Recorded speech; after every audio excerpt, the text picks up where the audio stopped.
Good day to all employers in Hong Kong. My name is Gemaline Arce. I am 36 years old. I am from Romblon, Sibuyan, Philippines. I am a single parent.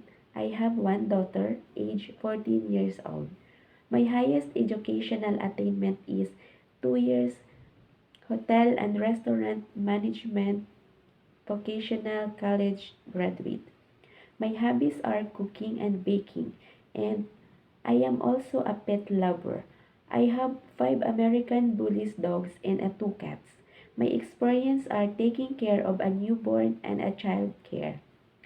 I I work as a housemaid here in the Philippines for 9 years in a 2 different employer. My first employer was 2015 to 2020 in a Filipino family. I served one couple and 2 children, ages 2 and 4 years old. My second employer was March 2020 to March 2024 in a Japanese Filipino family. I serve one couple and a newborn baby with 4 dogs. My duties are taking care of the newborn baby and taking care of the children, cooking, cleaning, doing laundry, ironing, car washing, marketing, and taking care of pets.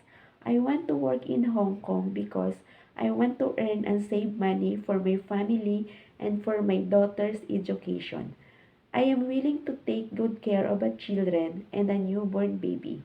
I can sing nursery song like Twinkle, twinkle, little star, how I wonder what you are. Up above the world so high, like the diamond in the sky.